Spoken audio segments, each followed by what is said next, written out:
আজকের এই শোকের দিনে কেন আমরা বিগত ফ্যাসিস্ট স্বৈরাচারী শেখ হাসিনার আমলের নির্যাতনের কাহিনী আমরা ভুলে যাচ্ছি?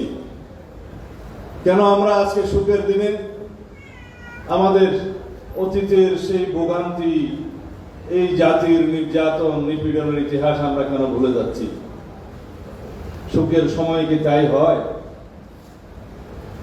যারা গণতান্ত্রিক আন্দোলনের সংগ্রাম করেছে, সেই সংগ্রামকে কালিমালিপ্ত করার জন্য আজকে অনেক কলমজীবীর অবিরাম চেষ্টা আমরা লক্ষ্য করছি। নিন্দা জানানোর ভাষা নেই। যারা ফ্যাসিবাদ বিরোধী গণতান্ত্রিক আন্দোলনকে কালিমালিপ্ত করার জন্য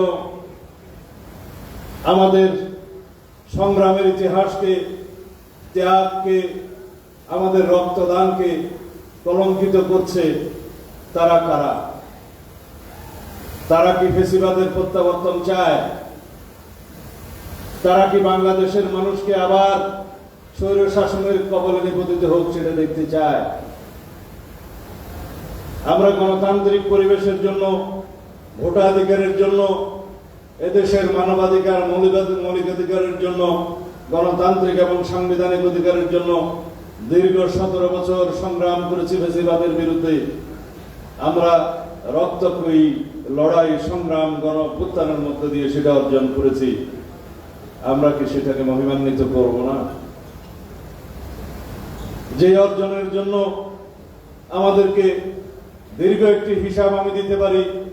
2024-এর ছাত্র গণ অভ্যুত্থানের আগ পর্যন্ত যারা গুমের শিকার হয়েছে, একটি মানবাধিকার সংগঠনের হিসাব মতে তাদের সংখ্যা 709, তার মধ্যে আমিও আছি।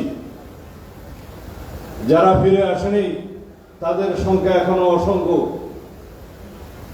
যারা পুলিশি নির্যাতনে, হেফাজতে এবং রাজনৈতিক অত্যাচারে যারা হত্যাকাণ্ডের শিকার হয়েছে তার হিসাব আমার কাছে নেই।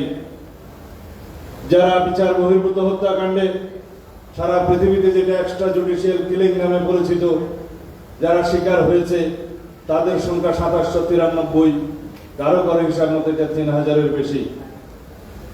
সর্বমোট সেই সময় বিভিন্নভাবে নির্যাতন নিপীড়নে যারা মৃত্যুবরণ করেছেন, নির্যাতনের শিকার হয়েছেন, টোটাল পারসিকিউশনের সেই সংখ্যা 7188। জাতিসংঘের ফ্যাক্ট ফাইন্ডিং কমিটি যে রিপোর্ট প্রণয়ন করেছে মানবাধিকার কমিশনের নেতৃত্বে, জাতিসংঘের মানবাধিকার কমিশনের নেতৃত্বে, সেই রিপোর্টটি আপনারা পড়ে দেখবেন। খুব বেশি না, ইংরেজিটা হয়তো 105 বা বাংলাটা 127 পৃষ্ঠার হবে, ওয়েবসাইটে পাওয়া যায়, অবশ্যই আপনাদের পড়া উচিত। সেই প্রতিবেদন অনুসারে 1400 শহীদ হয়েছেন এবং 2000-এর বেশি আহত হয়েছেন। আমি ভুল বললাম, হয়তো এই সংখ্যা 20,000-এর বেশি উল্লেখ করেছে। যদি নাও করে থাকে, বাংলাদেশের মানুষ জানে সেটা 20,000-এর বেশি যারা বিভিন্নভাবে আহত হয়েছে, পঙ্গু হয়েছে, চিরদিনের জন্য পঙ্গু হয়েছে। 500-এরও বেশি মানুষ 2 চোখে অন্ধত্ব বরণ করেছে, হাজার হাজার 1 চোখের অন্ধত্ব বরণ করেছে, চিরস্থায়ীভাবে পঙ্গুত্ব হয়েছে অনেক বেশি।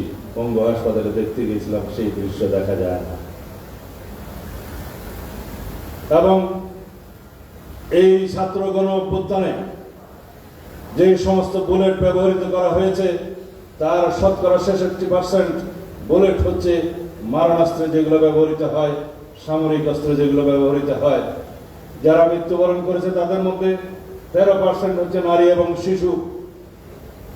যেই ফ্যাসিস্ট সরকার আসমান থেকে হেলিকপ্টার গানশিপের মধ্য দিয়ে নিরীহ দেশবাসীকে, জনগণকে, নারী শিশু নির্বিশেষে হত্যা করে, সেই ইতিহাস তারা বর্ণনা করেছে।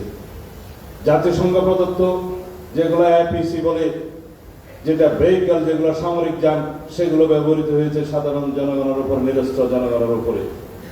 জাতিসংঘ প্রদত্ত সেই হেলিকপ্টার, লেখা আছে UN, সেই হেলিকপ্টার ব্যবহৃত হয়েছে সেই রিপোর্টে। এগুলো আপনারা পড়বেন। সেই রকম একটি ধারাবাহিকতায় জুলাই এসছে আমাদের সামনে 2024-এ। এগুলো রক্তের সিঁড়ি। সেই কবিতা যেটা পড়লাম, মুক্তির মন্দির সোপান তুলে কত প্রাণ হলো বলিদান, লেখা আছে অশ্রু জলে এই পর্যন্ত লেখা। তারপরে জুলাই আসলো। একদিনে কি জুলাই এসছে?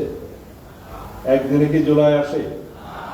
1947 সাল থেকে 1971 পর্যন্ত 23 বছরের শোষণ শাসনে পাকিস্তানি স্বৈর শাসকদের, পাকিস্তানি শোষকদের, শাসকদের অত্যাচারের, নির্যাতনে, বৈষম্যের শিকার হয়ে 1971 এসেছে। 80 দশকের সামরিক স্বৈর শাসন বিরোধী আন্দোলনে 9 বছর অবিরাম সংগ্রাম করতে করতে 1990 ছাত্র গণ অভ্যুত্থান হয়েছে। বিগত 17 বছরের আন্দোলন সংগ্রামের ধারাবাহিকতায় 2024 ছাত্র গণ অভ্যুত্থান সংগঠিত হয়েছে। মাত্র 36 দিনে একটি ফ্যাসিবাদী সরকারকে সরিয়ে দেওয়া সম্ভব নয়।